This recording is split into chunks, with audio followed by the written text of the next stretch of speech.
하나님의 말씀을 봉독하겠습니다. 신약성경 마태복음 제13장 33절입니다.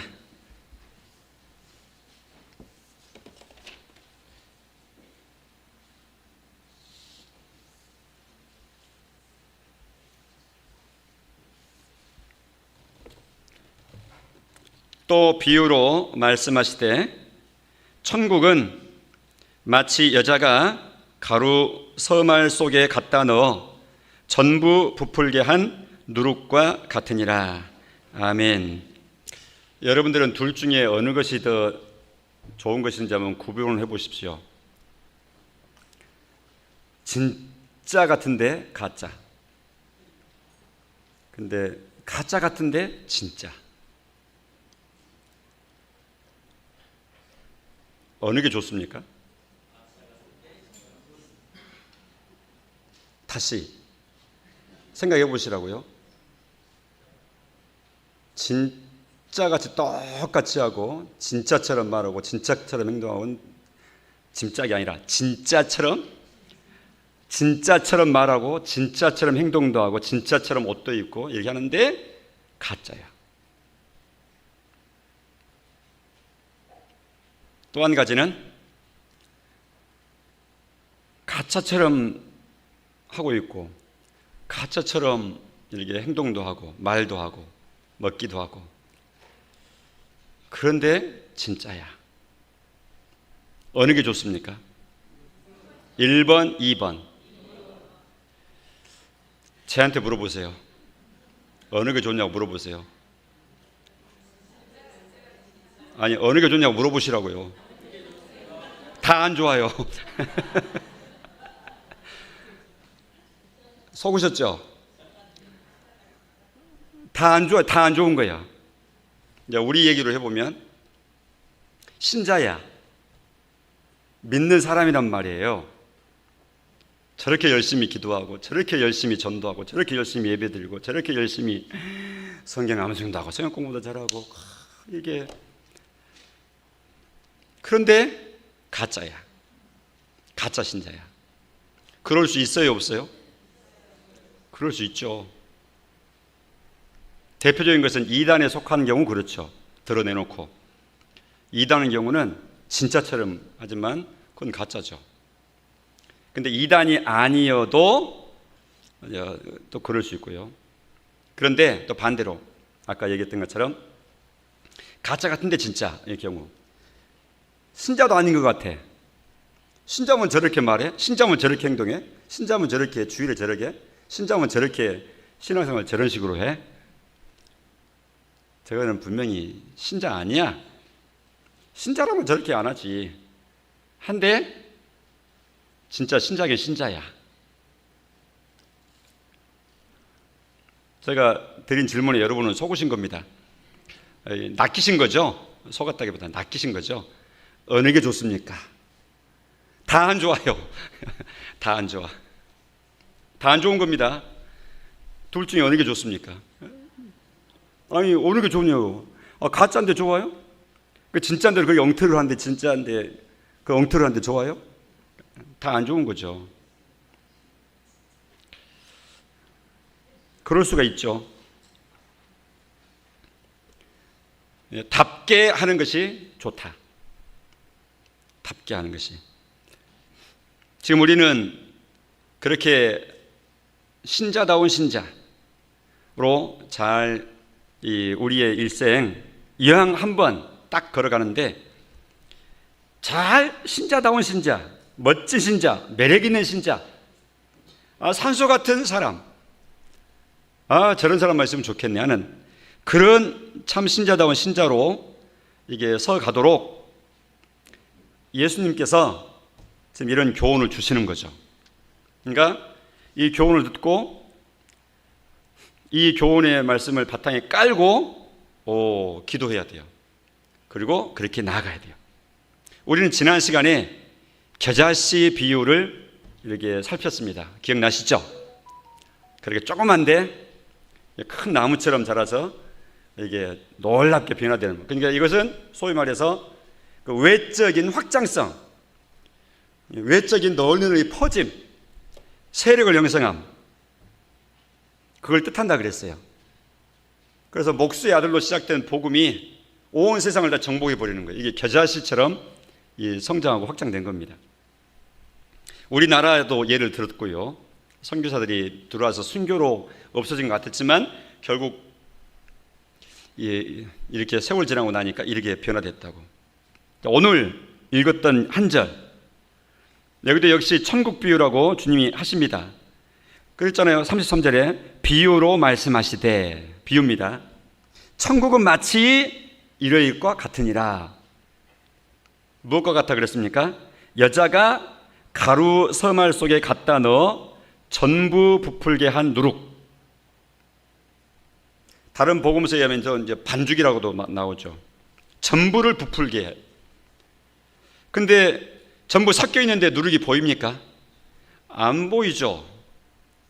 반죽 속에 가루 속에 다 이렇게 섞어서 믹서해 버렸는데 어떻게 골라낼 수 있어요? 구분해낼 수 있어요? 보이지도 않아요. 그런데 시간이 지나고 날이 새고 보니까 전부 다 그 효소가, 누룩이 역할을 해가지고 다 부풀어 올려버린 거예요.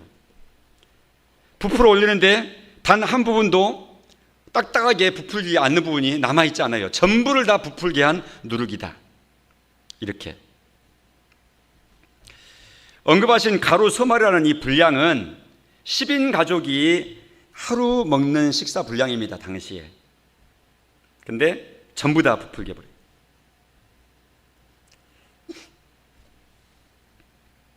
이것은 겨자씨의 비유가 외적인 확장을 우리 주님께서 이게 의미해 주시기 위해서 활용했다 그러면, 이 누룩 비유 오늘 본문의 내용은 그와 좀 대조적으로 내적인 성장이다, 이렇게 볼 수 있어요.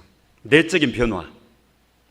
그냥 개인으로 보면 개인의 인격, 신앙, 됨됨이가 사람이 바뀌는 거예요.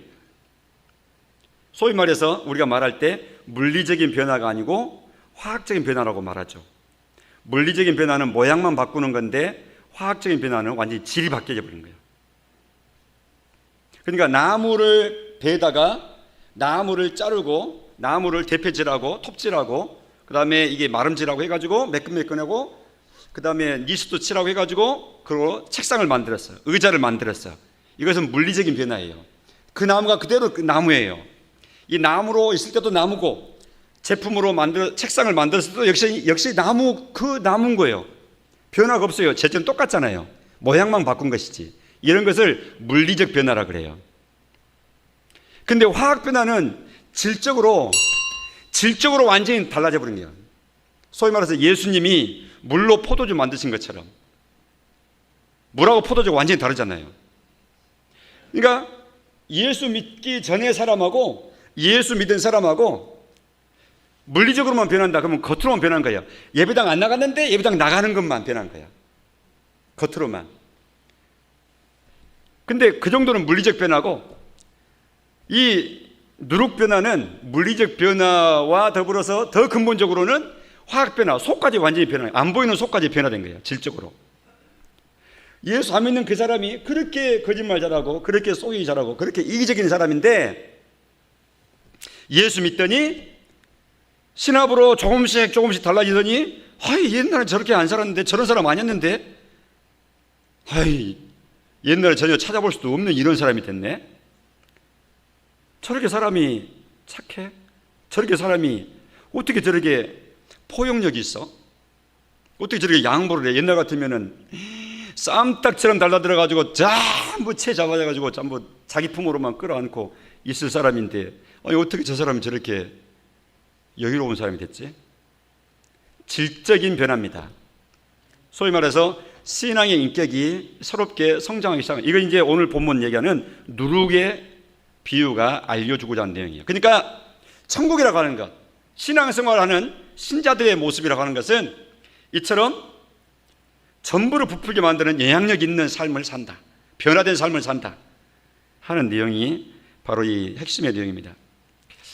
성경에 누룩 얘기가 자꾸 나옵니다. 구약 성경에도 소위 말해서 그 무교절이라고 하는 것이 있죠. 무교절 해볼까요? 무교절. 무슨 절? 무교절. 무자는 그 없을 무자예요. 그러니까 누룩 없는 절기, 무교절. 그때 먹는 음식이 무교병을 먹으라 그랬어요. 그 병자는 떡병자예요. 우리 한자로.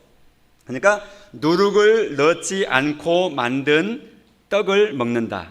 누룩 없이 만든 음식을 먹는다. 그래서 무교병을 먹는다. 무교절 일주일 동안은 그렇게 먹으라 그랬어요. 소위 말해서 이 유교병 먹지 말고 무교병 먹으라는 거죠. 누룩을 넣어서 맛있게 먹고 부드럽게 먹고 부풀려서 먹고 요리해서 먹고 그리 하지 말고 그래서 무교병이라 그래요. 무교절이라 그랬고요. 누룩 없는 절기라 그랬습니다. 이처럼 누룩을 언급을 하거든요. 성경에 누룩의 이 두 가지 이 의미로 이렇게 등장을 시킵니다. 그러니까 이게 긍정적인 의미냐 아니면 부정적인 좋지 않은 뜻으로 쓰는 거냐를 우리는 구분하라 그랬죠. 항상 그래요. 어떤 단어가 절대적으로 항상 나쁘거나 절대적으로 항상 좋거나만 하진 않아요.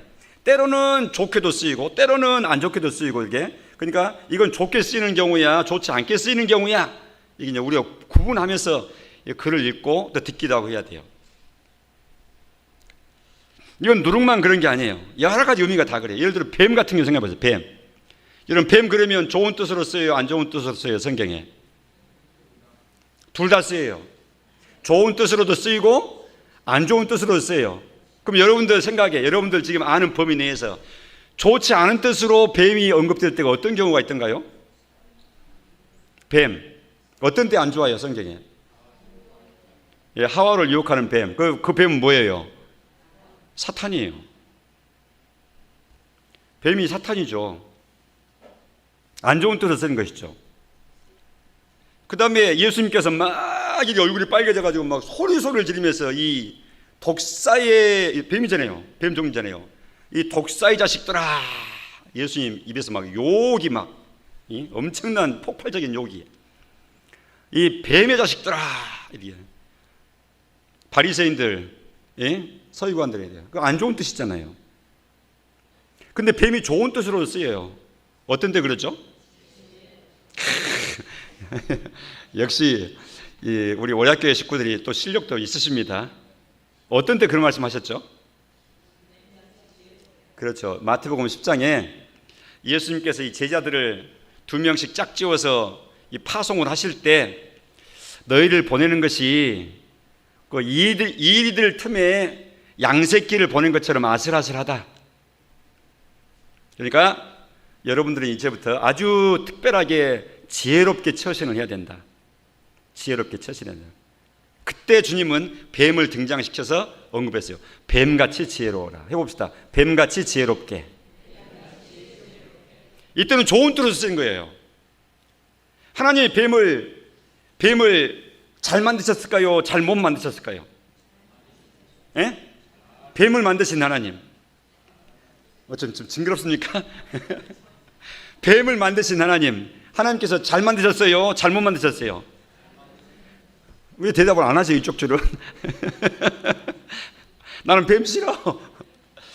그래도 뱀을 하나님이 안 만드셨는데 뱀이 지가 나와가지고 괜히 나도 낄 거야 하고 지가 혼자 돌아다니겠어요? 하나님이 만드신 작품이라고요.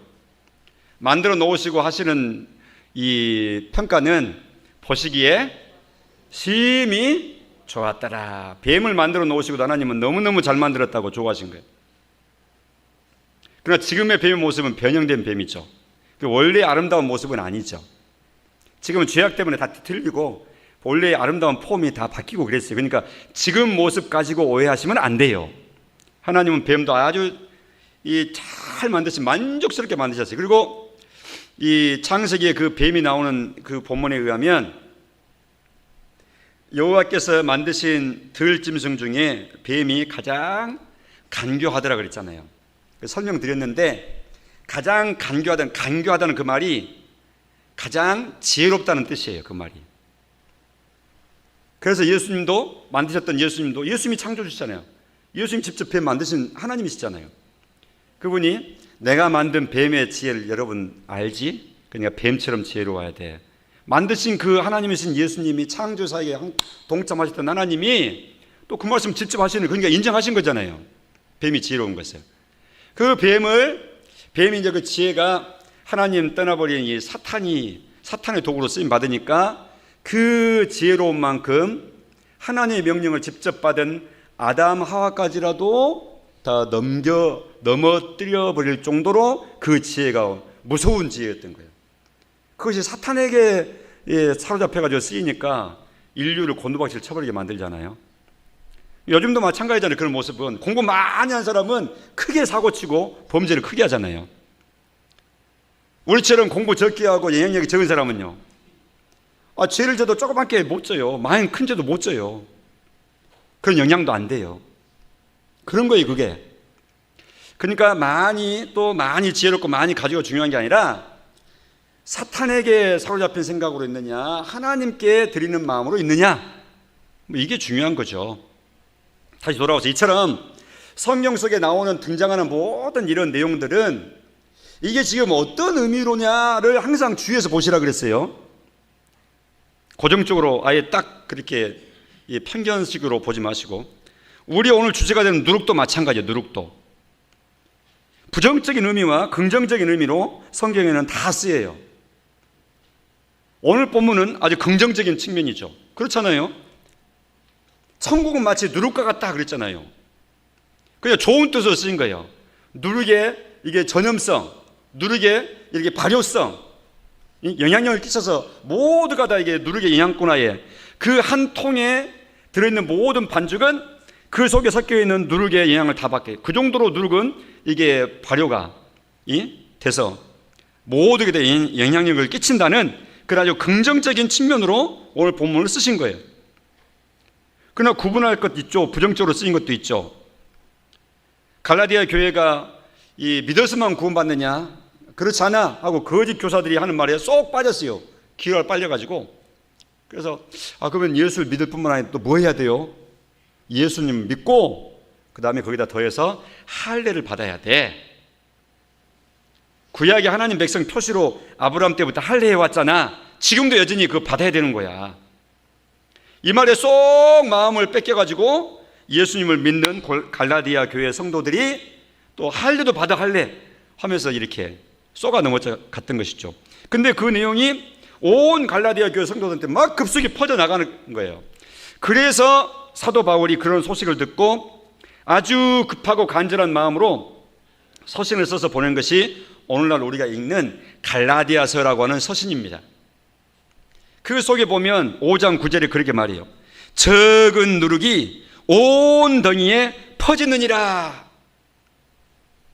그 잘못된 내용이 한 사람이 들어와서 싹 뿌려놓더니 온 갈라디아 교회 성도들한테 다 영향을 끼치게 지경으로 퍼져나가게 되었으니 여러분들 정신을 바짝 차리고 이런 누룩을 걷어내야 된다. 지금 이 말씀할 때 쓰는 겁니다. 그러니까 이것은 지금 누룩이 미혹하고 거짓 것을 퍼뜨리고 할 때 지금 누룩처럼 번져나간다 이렇게 말하고 있어요.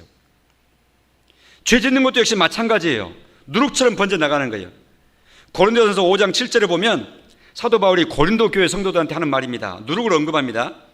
너희는 누룩 없는 자인데 새 덩어리가 되기 위하여, 누룩 없는 새 덩어리를 잘 보존되기 위해서 묵은 누룩을 내버리라 이렇게 교훈하고 있어요. 이 말은 무슨 말인가 하니까 이 고린도전서 5장이 주제가 음행의 문제예요. 음행의 문제. 오늘날도 마찬가지죠. 얼마나 성적으로 문란합니까? 근데 잠언서에 말하는 것처럼 모르죠. 사람들 앞에 다 가려져 있죠. 잠언서에 말했어요. 참 기이하고도 알 수 없는 것 서너 가지가 있다. 배가 바다로 쫙 지나갔는데 처음에는 물길이 쫙 나뉘는데 조금 시간 가고 나니까 다 배가 지나갔든지 안 지나갔든지 다 섞여가지고 똑같아. 배가 지나간지 어느 길로 지나갔는지 어떻게 알아? 그렇게 말했어요, 솔로몬이. 바위 위에 뱀이 지나갔어. 아무 표시가 안 나.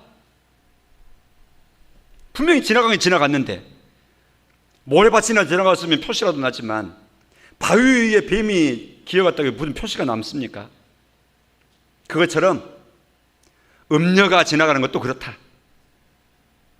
남녀가 성적으로 이게 은밀하게 한 것도 나중에 지나고 다 없는 것처럼, 그래서 은밀하게 그렇다 이렇게 말씀하고 있는 거예요. 근데 고린도 교회가 그랬어요. 고린도 교회가.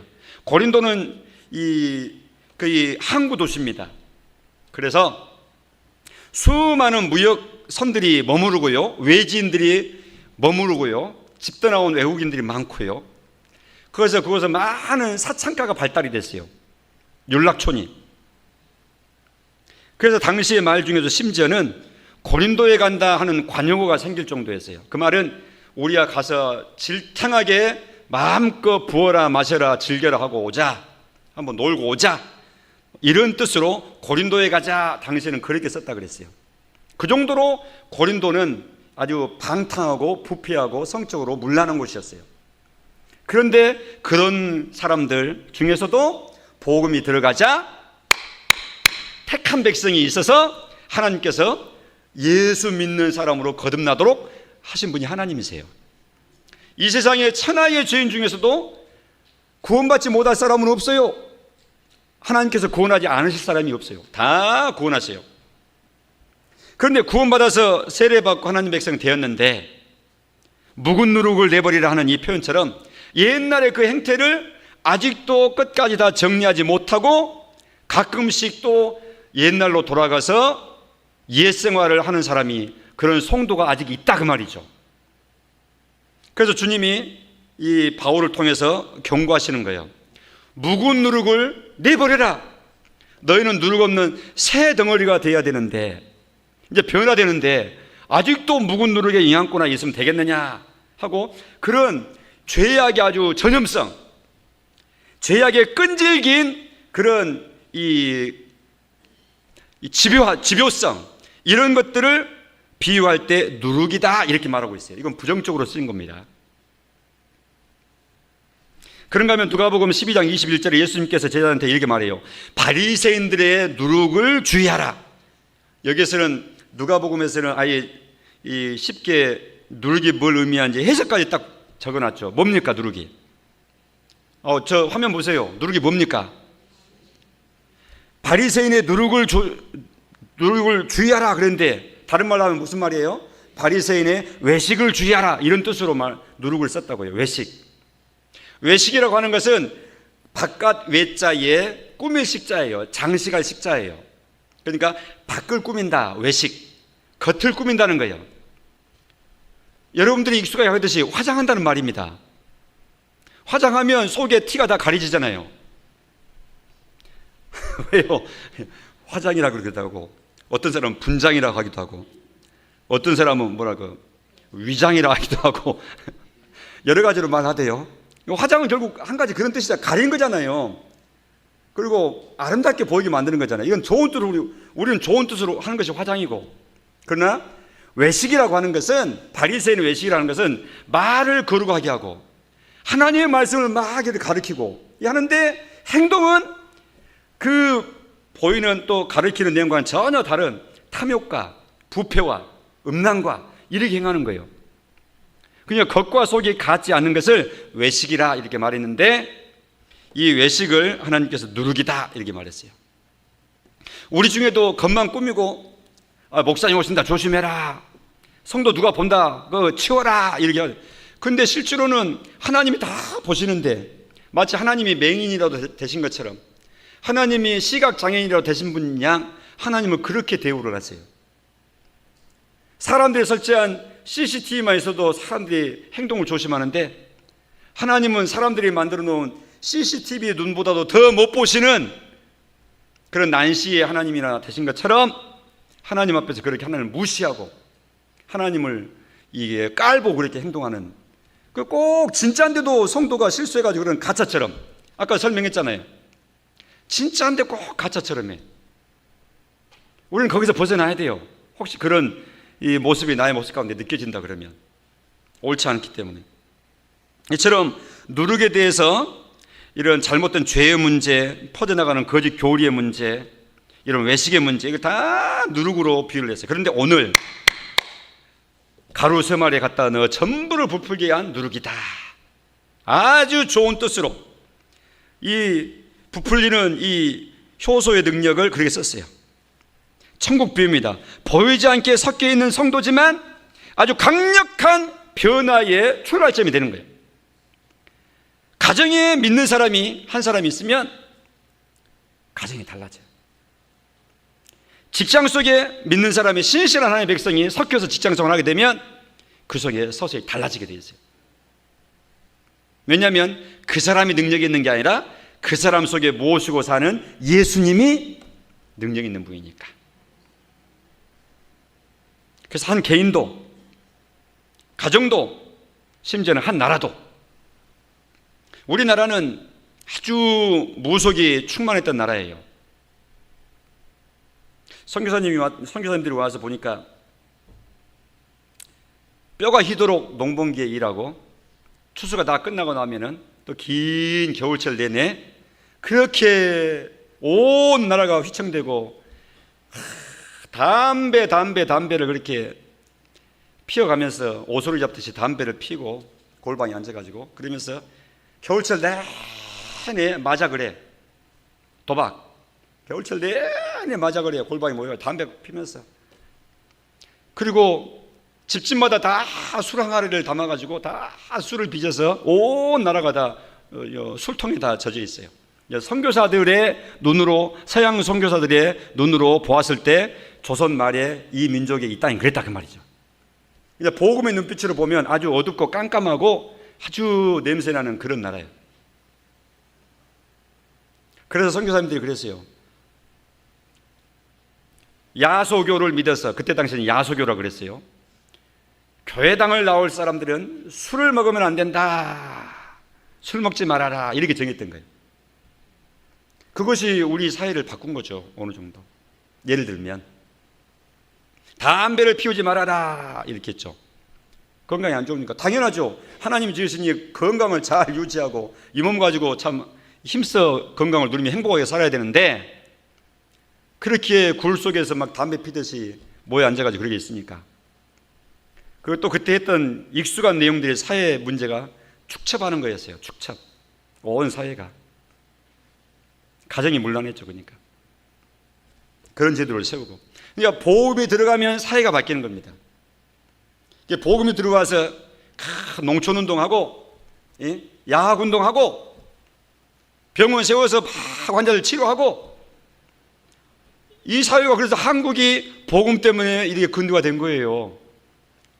어떤 친일파 되신 분들은 일본이 우리나라를 36년 동안 이렇게 일본이 품어줘가지고 우리나라가 그나마 이렇게 빨리 근대화가 됐다고 들었을 때 천불나는 그런 말을 막 해요. 또 그런 사람이 또 근데 공직자가 돼요. 이 정부는 왜 그런지 모르겠어요. 그렇게 하시면 안 될 텐데. 다시 돌아와서 비록 눈에는 안 보이지만 또 다 사람들이 무시할 만하지만 큰 권력이 있는 것도 아니지만 권력으로 변화시키는 것이 아니라 복음으로 변화시킨 거예요. 왜 그렇습니까? 왜 그게 가능합니까? 다른 게 아니에요. 그게 복음의 능력이에요. 숫자로 변화시키는 게 아니에요. 예수님이 들어가면 달라지게 돼 있는 거예요. 제가 아이들 이름을 지을 때 여러 차례 제가 그런 개인적인 얘기했습니다만은 장가가기 전에 하나님 저는 4사람을 낳아서 식구가 좀 많았으면 좋겠고 그래서 이름을 미리 4개 짓습니다 하면서 신학 공부를 하는 중에 교회에서 공부를 하고 강의를 듣는데 저 이름이 좋겠다. 애가 있어가지고 아이들 이름을 저 이름으로 지으면 얼마나 좋을까 그런 생각이 막 드는 거예요. 마음속에 막 드는 거예요. 그 지으려 지은 게 아니라 그냥 낙사듯이 그냥 그때 얻은 이름이 자유, 정의, 청빈, 사랑이에요. 그래서 그렇게 이름 붙여야지 해서 너는 자유야, 너는 정의야, 너는 청빈이야 이렇게 아이들 이름을 붙였어요. 남자가 태어나든 여자가 태어나든 관계없다. 무조건 순서대로 붙인다. 이렇게 했어요. 근데 사랑이라는 이름을 제가 지호로 바꿨어요. 언제 바꿨느냐? 부목사 사역을 할 때 담임 목사님 설교를 이렇게 듣고 있다가 바로 이 본문이었거든요. 마태복음 13장 33절 누룩 그때 바꿔. 그래 마지막 이름 바꾸자. 사랑이라는 이름은 좋긴 하지만 또 흔하기도 하잖아. 사실은 다 사랑이라 그러니까 그럼 바꿔 하고 제 마음 가운데 바꿨어요. 그래서 지호야. 뜻지자에 술 및 효자입니다. 다리 말하면 누룩 효자라고 말하기도 하죠. 술 만들 때 빚을 때 쓰는 거잖아요. 이게 효소를 누룩을. 그래서 지호다 이렇게 했어요. 그게 저희 넷째입니다. 지호 이름이. 누가 그래요? 아니 목사님 첫째, 둘째, 셋째는 알겠는데 넷째 얼굴은 모르겠어요. 저 위층에 있습니다. 방송실 옆에 좀 앉아있습니다.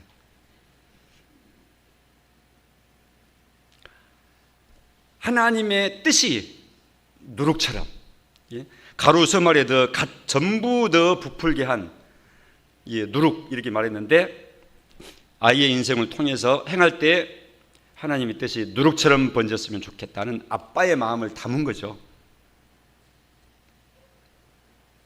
제가 이름들을 이렇게 여러 개를 지어놓고 보니까 참 좋아요. 이름이 제가 봐도 좋아요. 어떤 곡성에 있는 목사님이 그러시더라고요. 목사님, 그럴 줄 알았으면 내가 그 이름을 먼저 우리 애기한테 붙일 텐데. 오갑식이라고 하는 목사님인데, 곡성에서 사회 가시는. 그래서 오자유 이렇게 해서 내 아이 이름을 오자유 뭐 이래 했으면 좋았을 것을 하고 부러워하더라고요. 어떻게 잠이 좀 깨십니까? 누룩은 그런 거예요. 누룩은 이처럼 번지는 거예요. 능력이 있어요. 그래서 여러분, 내가 막 뭘 변화시키려고 하지 마십시오. 그래서 막 스트레스 막 받으면 안 돼요. 그렇게 변화되는 거 아니에요. 내가 한 사람이라도 변화시킬 수 있는가 보십시오. 절대 불가능합니다. 누가 그래요? 아주 애기구만. 그럼 내가 해볼 수 있어요. 천만의 말씀. 애기도 안 돼요. 근데 내 마음 가운데 예수님 모시고 살면 일단 예수님을 통해서 내가 변화되고 나를 통해서 또 저 사람도 변화가 돼버려요. 썩은 과일 있으면 골라내잖아요. 왜요? 옆에 것도 썩으니까. 똑같아요. 예수님 모시고 살잖아요. 그럼 내가 변화돼요. 안 변화될 수가 없어요. 그리고 변화된 나 때문에 옆 사람, 나 때문에 이 지역사회, 나 때문에 직장, 이 나라가 점점 달라지는 거예요. 누룩이니까. 그러면 중요한 건 뭐냐? 저 사람 바뀌어야 되는데 그렇게 하지 마세요. 다시 그렇게 말하면 또 이제 안 하면 안 되니까, 그런 마음을 품어야 되니까 제가 표현을 조금 이해되시게 표현을 좀 바꾸겠습니다. 저 사람 달라져야 되는데는 그 마음을 품으시고 근데 나는 무능해서 내가 할 수 없지, 스트레스도 받으시고, 그러나 하나님 하고 결국은 어디로 가야 되냐? 내 자신으로 돌아와야 돼요. 그리고 나 한 사람이 하나님 앞에서 누룩에 정복받은, 복음에 정복받은, 예수님께 지배받은, 예수님이 내 인격과 내 삶과 내 판단과 내 결정과 내 가치 속에 쏙 들어온 그분을 모신 사람으로 내가 서 가는 것에 더 집중하셔야 돼요. 이것이 첫걸음입니다. 그래야 할 때 온 사회는 달라지는 겁니다. 예수님 시절에 노예제도가 아주 튼튼했거든요. 로마 시대에. 오죽했으면 오네시모 같은 사람이 도망갔겠어요.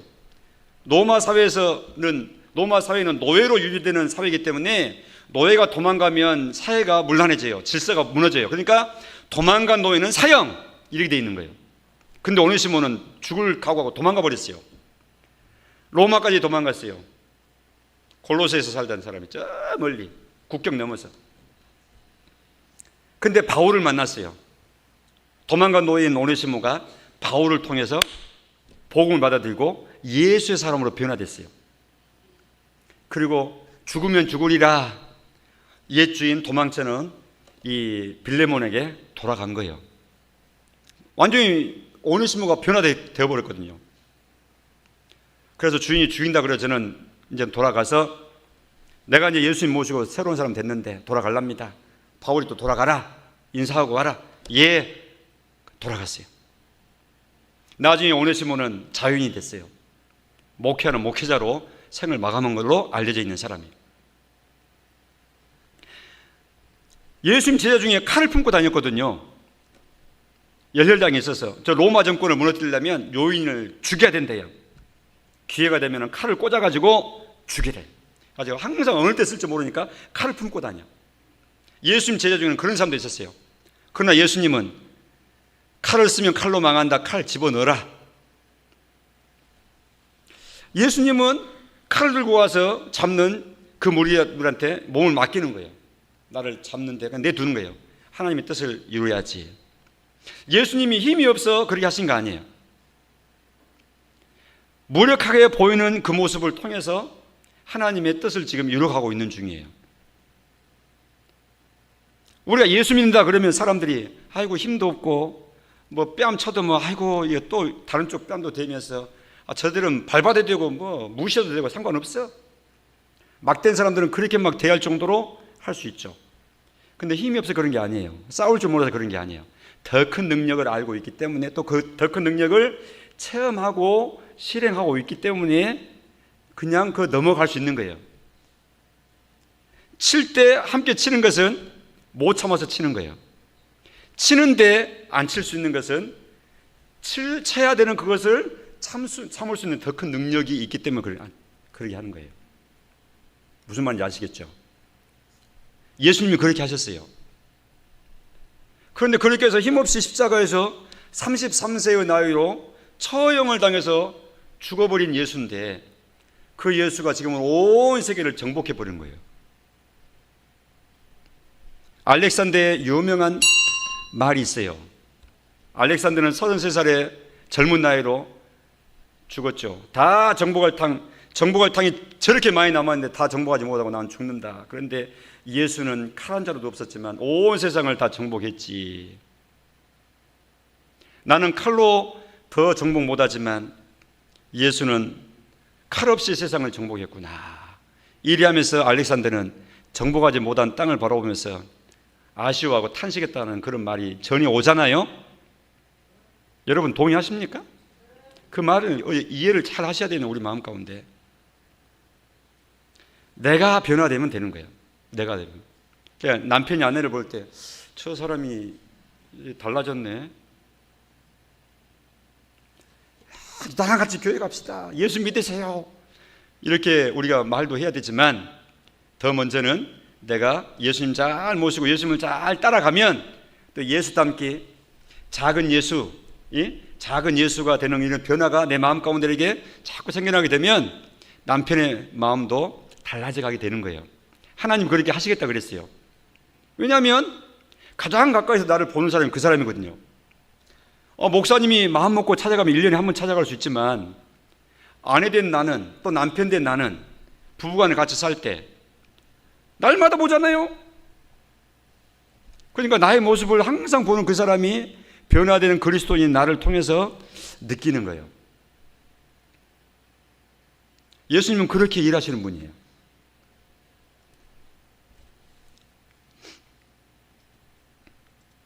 우리는 그래서 내 자신이 예수닮게 최선을 다하고요, 내 자신을 통해서 예수님이 전달되도록, 누룩되는 예수님의 복음이 전달되도록 내가 그 전달자가 되어야 되는 것입니다.